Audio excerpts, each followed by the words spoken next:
किसी के गाना बनवाना है प्रिंस सिंह से संपर्क करें। किसी के गाना बनवाना है प्रिंस सिंह से संपर्क करें।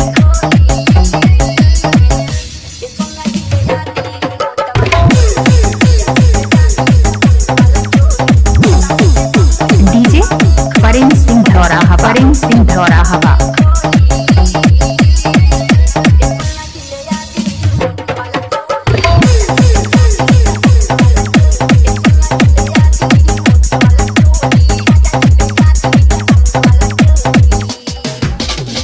सिंह मरकाम डीजे इस गाना के रीमिक्स किया है। डीजे इस गाना के रीमिक्स किया है।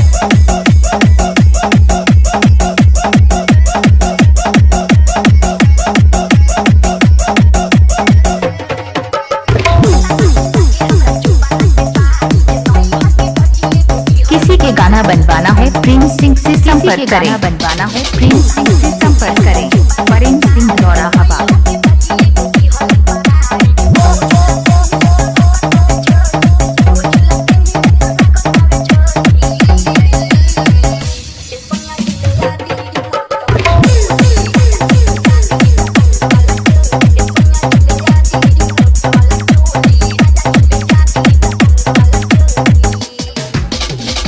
सिंह मरकाम डीजे जिला सिंगरौली। मरकाम डीजे जिला सिंगरौली। प्रेम सिंह मरकाम डीजे इस गाना। प्रेम सिंह मरकाम डीजे इस गाना के रीमिक्स किया है।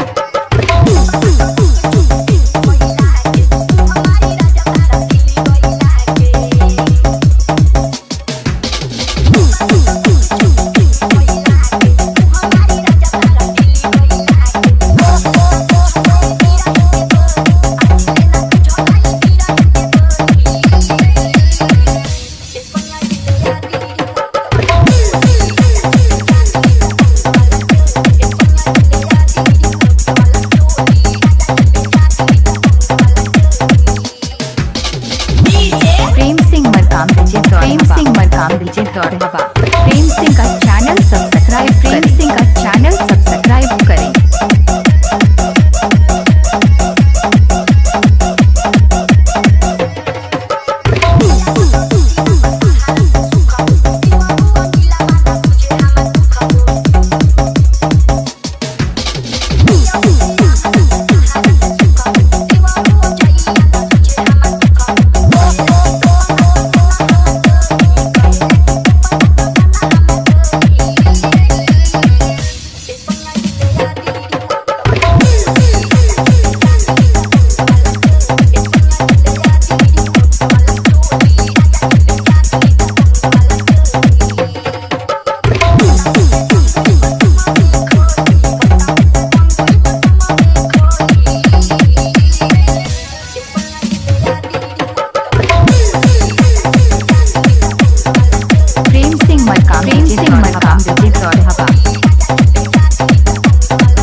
चैनल सब्सक्राइब करें।